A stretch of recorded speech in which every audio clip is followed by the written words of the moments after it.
respect to sand collection and the revenue arising from the same, and conservation at the same time.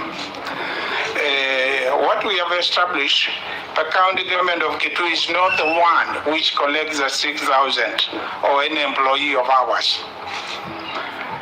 It is CDOs which existed before 2022 and before we put this act together and enacted it. And I think that's the situation. We are trying to bring order where there was a lot of disorder, and we realize unless we have a law which can regulate the space, there will still continue being confusion. Previously,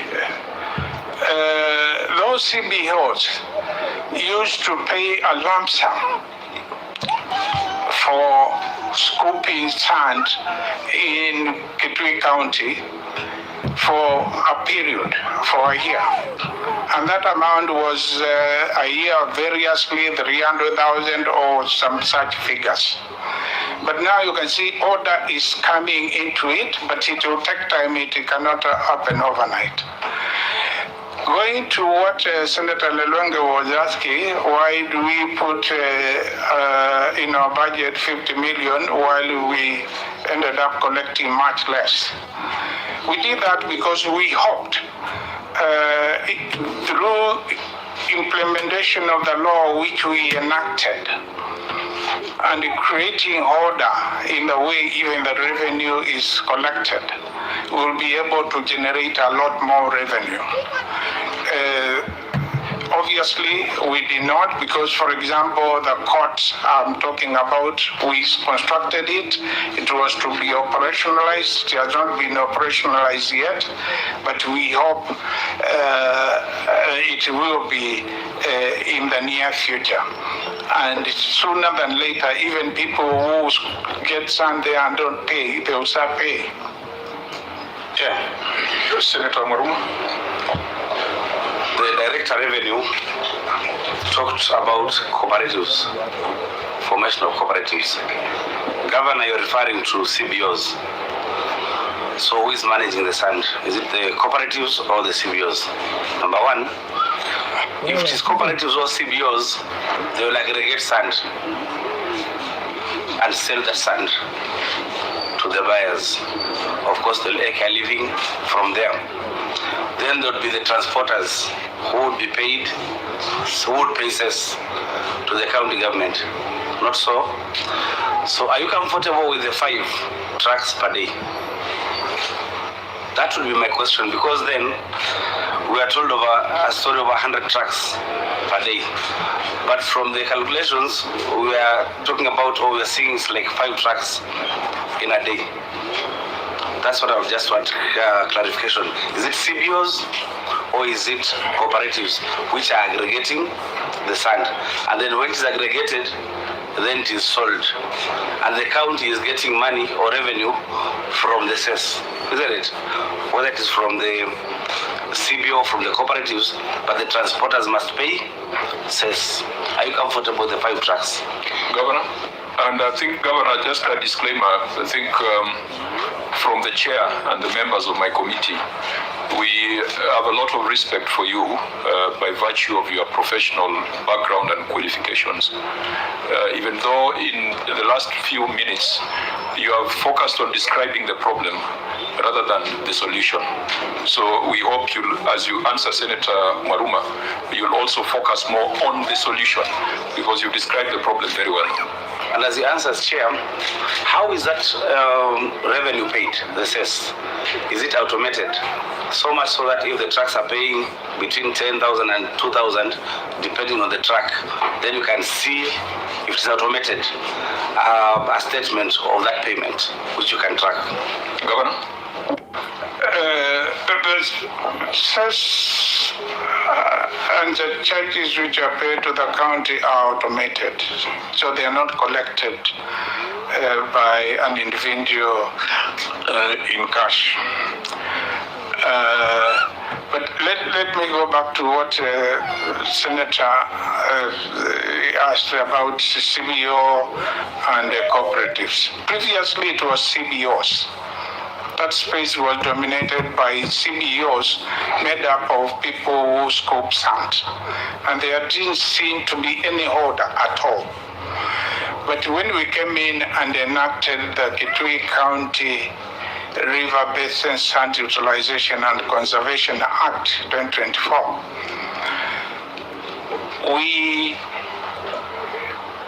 came up with cooperatives for each of the 5 river basins. And it is the cooperatives now who will be responsible for really identify points where sand can be scooped. And if sand is scooped to a point where it is affecting the river basin environment, they are the ones who are supposed, working together with our ministry responsible for the environment, to ensure that it's stopped. So that's one thing, because the Act itself is not so much about collecting revenue, but it's about conservation. Because as people of Kitui, we don't want really a lot of sand harvesting, because it's going to affect our environment, but we want to conserve. But you can't stop sand harvesting. It has never been stopped by any country in the world. So it is the cooperatives now who are responsible. They are the ones who are working with the sand groups of various areas, who designate certain areas within the river basin where there will be sand aggregation points. And we will try to minimize or do away with the cooperatives which used to exist before and where there was no order at all in the way they were doing things. Now, honorable members, we need to find some closure and give recommendations. Senator Wambua? Yes, Chair, thank you. So only 2 things. One, are the CBOs still collecting the money from the trucks, the 6,000? And secondly, whose responsibility will it be to restore the riverbeds that have been destroyed by the sand harvesting? And then lastly, this is a comment, because I've heard the governor say we cannot stop the sand harvesting. Actually, that could be true. We can stop the destruction of our rivers, but we can ensure that sand harvesting goes on. But we do harvesting. We don't do what we are doing now. And when those are cartels, and those cartels are known to a lot of us, when they hear you, governor, saying we cannot stop them, and they start celebrating. Yeah, even the governor admitted they cannot stop us. Actually, the basis of this conversation, Chair, I like making full disclosures on everything that I talk about. I met one of those cartels at a public function, and in my presence, he said some very annoying things. That me, I do very bad business, and nobody can stop me. These things. But that's beside here. So let's just know whether they are still paying to the CBOs, and then who will take responsibility for the restoration of our riverbeds. Fine. Senator Shiraki, then get the governor. Maybe, Chair, during our visit to the eastern part, we should visit even the way Bridge at Kanyonyo and here Mulolongo, so that we get the facts. Because I can tell you, Chair, even in this traffic, you can spot 2-3 lorries with sand, because brick and mortar. Governor, the Chair asked you about cartelism. Are you aware of cartels? Are you part of it? Do you know them? Can you point us where they are? I have not heard you deny. These sand cartels looks to be very powerful in Kitui. Are we part of them?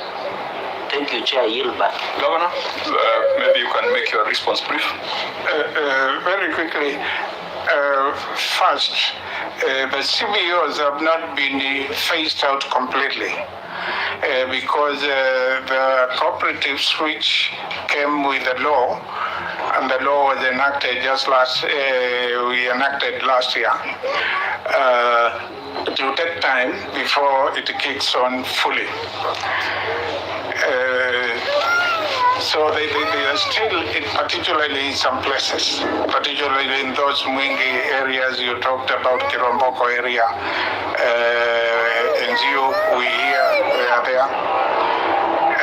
Talking about who restores the river basins, it's now the responsibility of the cooperatives, because as I said, this law, which we are referring to as Kitui County River Basins Sand Utilization and Conservation Act, is supposed to ensure conservation, and the responsibility for overseeing how the sand is harvested within a river basin is granted by the law to the cooperatives, and therefore they are the ones who will monitor the places where the sand is being harvested from.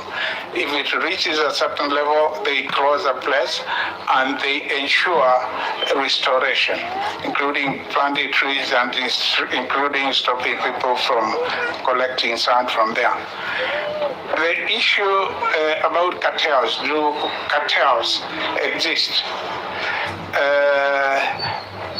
I won't deny that there are cartels. First of all, depending how we define a cartel in this particular instance. But if cartel means people who are doing business which is not regulated and who make sure there is no law and order. Previously, yes, there are cartels, but I can tell you they are on the run. Those who used to do business in Kitui because of the new law, and slowly and surely even enforcement and mechanisms you are putting in place. As I said, we have an enforcement unit which will be working in that space, and officers. We've posted some, but we will increase the number, and we have a court. A county court, which we have already constructed after discussing the same with the judiciary. And we hope it will be operationalized and the judiciary officers posted there.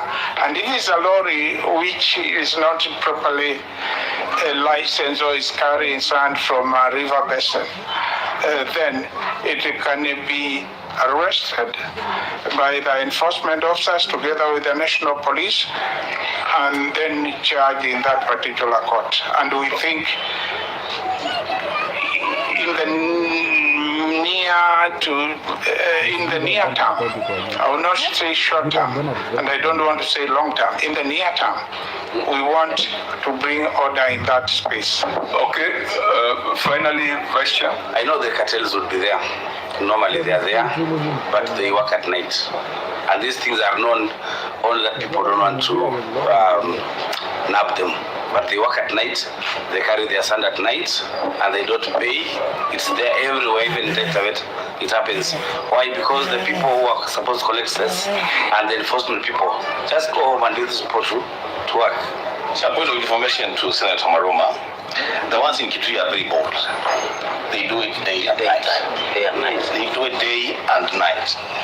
And so, Chair, because I have the mic, let me just say this like in conclusion. And Governor, here what you said about the restoration of the riverbeds by the cooperatives. I have a suggestion as a resident of Kitui and a person that has suffered this.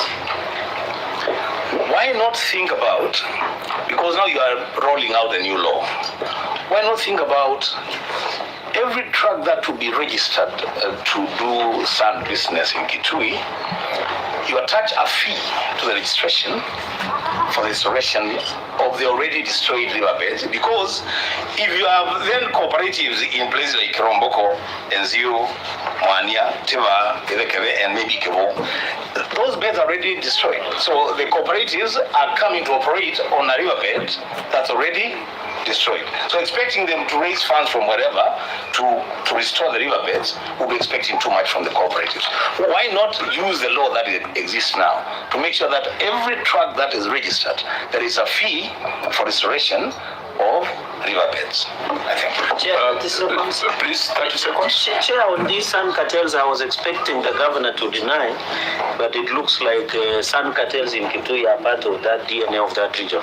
But my only concern is, Governor, you have not shown in a way that you are partnered with the maybe national government through the county security team to assist you in surveillance and also county enforcement officers to ensure these lorries that they call so cartels that transport sand, which is worth millions and billions of shillings that should have gone to development in Kitui.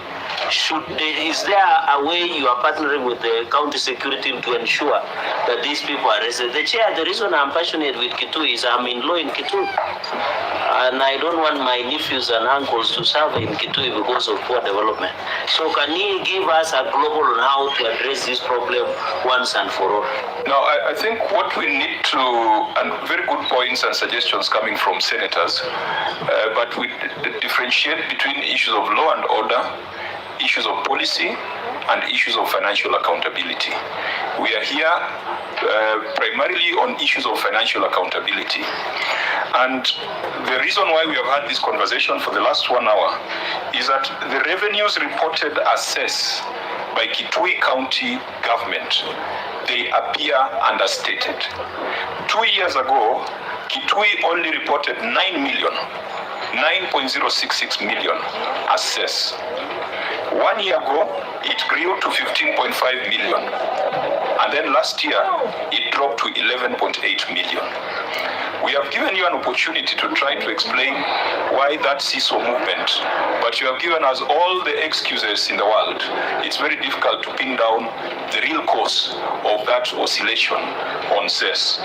It is the view and the position of this committee that revenues on cess needs thorough investigation, thorough inquiry, because even if you are to take what you have reported as proceeds from quarrying, 4.1 million, and add it to transport charges, 15.6 million, that is 19.7 million in a year, an average of 54,000 per day.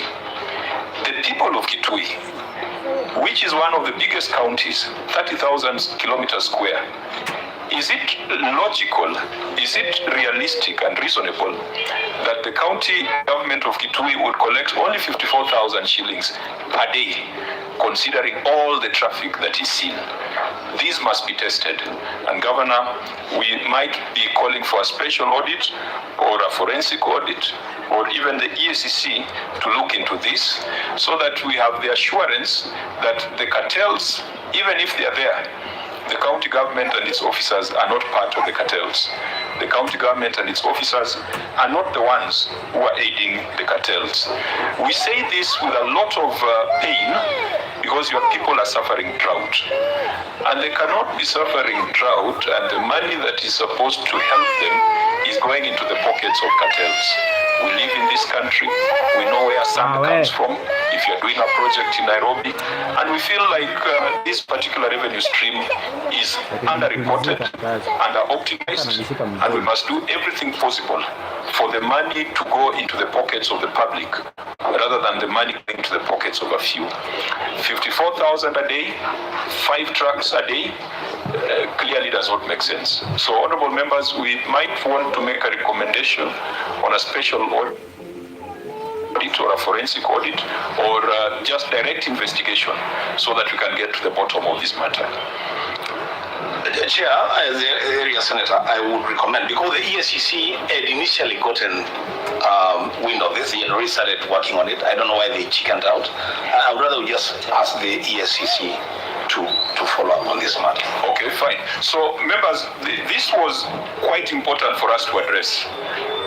And I think on the other issues on receipt of revenue, we can consider the written responses, but we'll make very bold, very aggressive recommendations on the matter of cess. We must deliver justice to the people of Kitui. With that, we can go back to the report on the county executive. and deal with a few issues that are in there. Auditor General, on the executive statement. Sorry for just a small matter. You didn't allow this waiver. It's a lot. It's almost 87.1 million. Maybe the governor can make a comment on that. And I've seen the financial statement. Sorry for taking the committee back. I have seen he has tried to give Appendix 4, a report of waivers and variation, but there is no totality of this. So why this 87.1 million on waivers and especially on penalties? This is too huge. Maybe you can make a comment on that. Okay. And maybe, Governor, from again from your technicians, the revenue reported under annual business permit fees, is it cash or accrued? Because it's 90 million, it's quite huge. What was the technical basis? The gentleman who had made that clarity, so that we are clear in our minds. You reported 90 million as annual business permit fees. Just clarify whether that was cash or an accrued revenue. Chair, it's cash. It's cash. Yes. So it's actual money in the pocket. Yes. Fine. Just address the question on waivers very quickly, as asked by Senator Cherargei. Yes, last year, Chair, the county announced that they can give a waiver, particularly to landowners, property owners who are very much behind with the payment of interest relating to the rates of their properties. And I will ask the Minister for Finance maybe to talk to that, Minister. Please be very, very precise.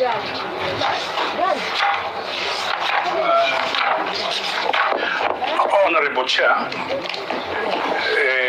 yes, we conducted a waiver exercise during the year in reference.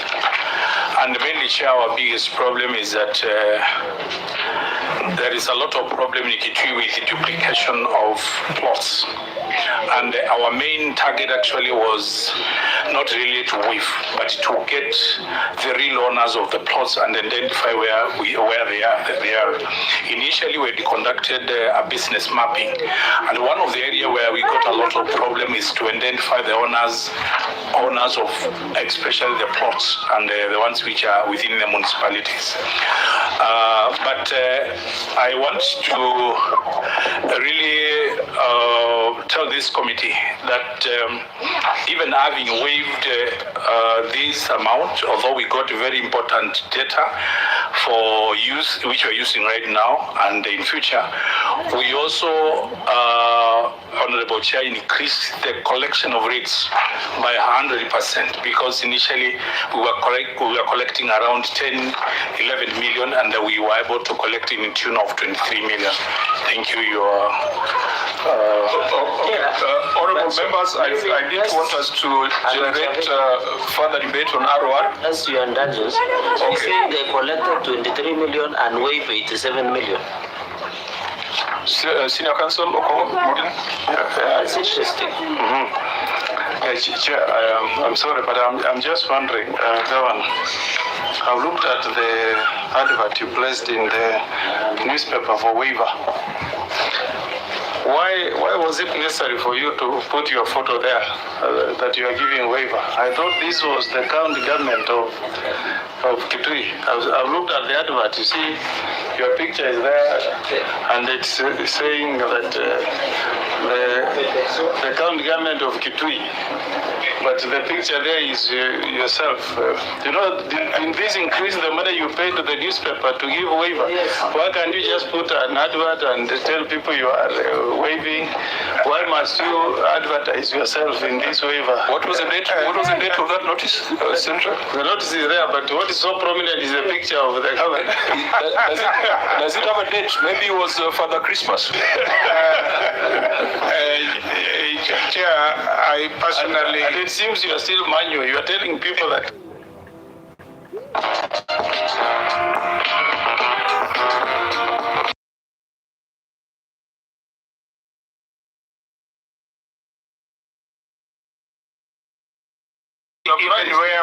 projects I don't put my pictures.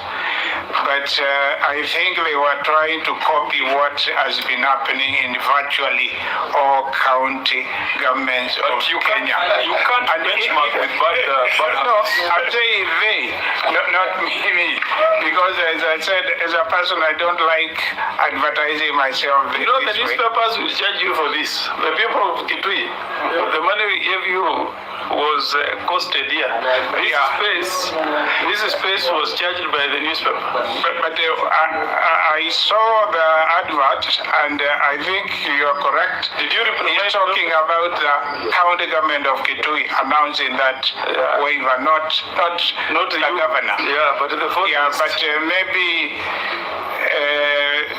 I don't know why it is done, but it is done by many counties, I'm sure, and maybe they may.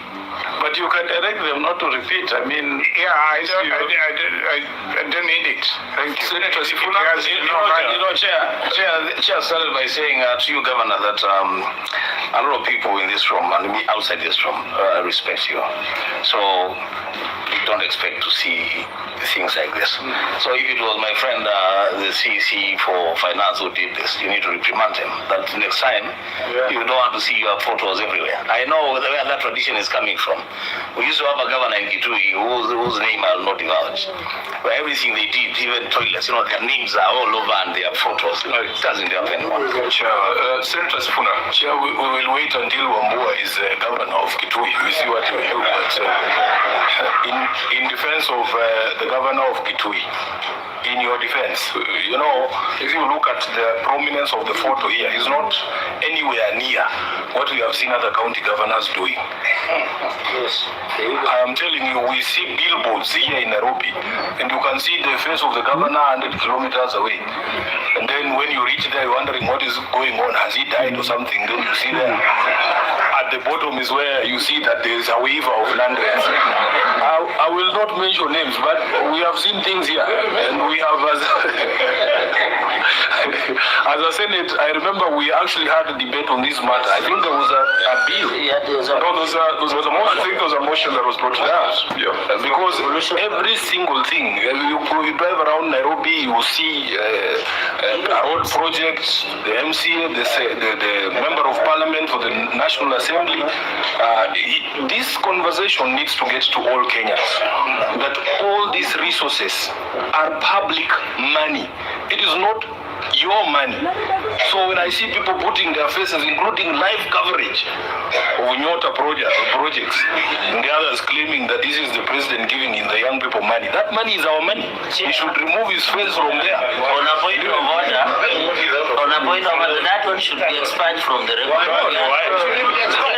What's good for the goose is good for the gander. If we want to discuss order members. But again, you are clapping when the Senate was talking about governors. No. Clap harder when you talk about Chair, to be fair, I think the billboards. Can I finish my? You should invite PS Mangeni here and ask the questions today we are doing Kitui. Can I finish my point? To be fair. Okay, let's allow Senator Sifuna to finish. There is a larger conversation about public resources and personification of projects and all these things. We have just started by saying when the county government of Kitui gives a waiver, it is not the governor giving a waiver, and his photo has no business being on the advertisement. So even these plaques, whether you have built houses in Mukuru, whether it is an airport you're doing in Narok or Nyota, remove your faces from there. That is not your money. This is public money. Because it is used to deceive Kenyans as if no other person can do this. This is a thing Sifuna can say later in Citizen TV. Order members. Conversation outside this room. Go and do it in TV, not here. Order, Senator Chirake. I think every member has a right right to express their opinions, and if we disagree, I will also give you an opportunity to express your divergent opinion. And I think to the audit queries. I think I like it this way. We cannot be a committee that thinks alike. So let's proceed. With your kind permission, you know now, I am getting to a place where I also need the protection of the chair. Because when we are having serious conversations about our country, you cannot tell me to take them to TV. I am not here for a show. I will do the show in the night. But I am saying this is a conversation that has emerged out of the audit query. So I think for us,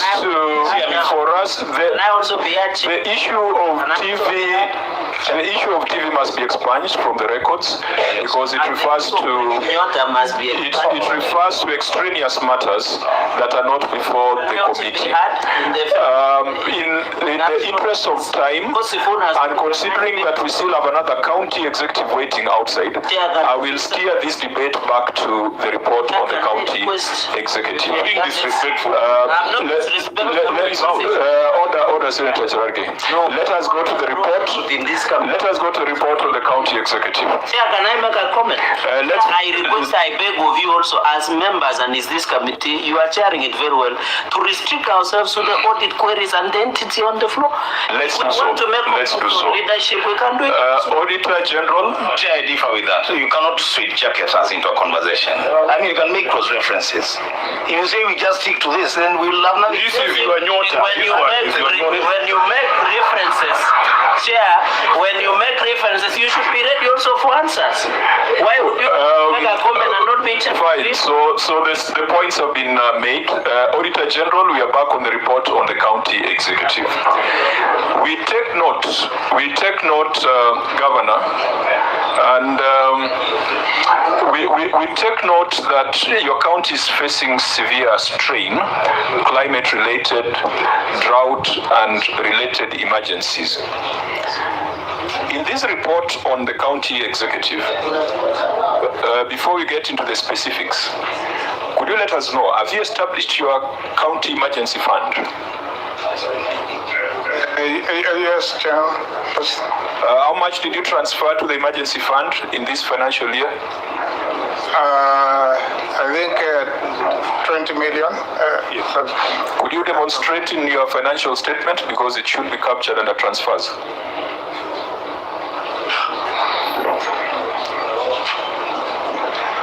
Because you see, it's one thing talking about procurement issues, but if you are leading people who are hungry, they would like to find out what the Senate said about their plight. So, can we see evidence in the financial statements that there's money that has been set aside and transferred to the emergency fund? I think if we look at the budget, because I can see my team is fidgety, the budget and actual expenditure are different. So we just want to see the transfer that was made to the emergency fund so that the people of Kitui get that guarantee that yes, the governor is thinking about them. He has ring-fenced some money that can be seed capital for response to the drought.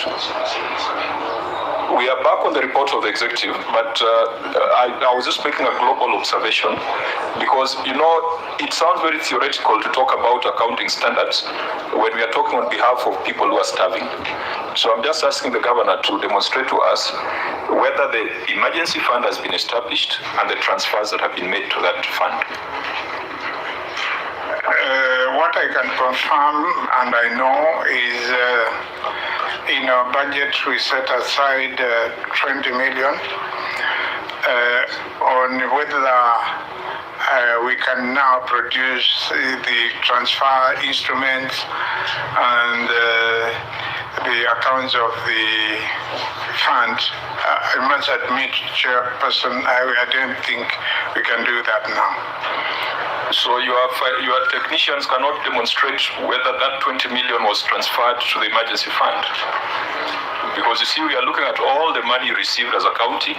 Some went to the assembly, some went to scholarship, some should have gone to funds, some went into county corporations. Because as a Senate, there's a law that we passed that a certain percentage of your total revenue, is it 2% or 2.5%? 2% should be ring-fenced in an emergency fund. You have a situation in your county, unless the newspapers are misreporting the drought situation in Kitui. But I read about it even this morning in the Standard. It talks about the drought situation in Kitui.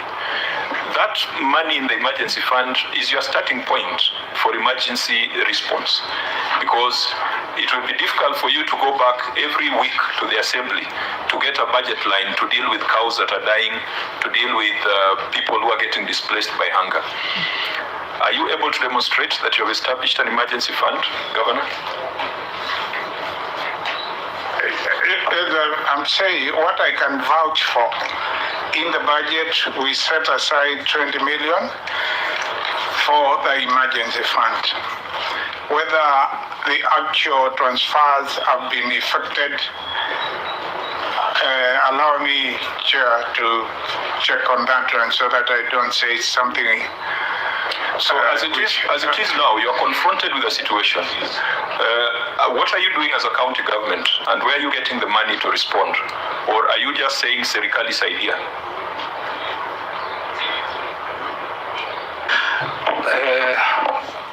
Honorable Chair, we can show that we have established the fund because the account is there. But as you know, we receive these allocations, and when you receive the allocation, depending on the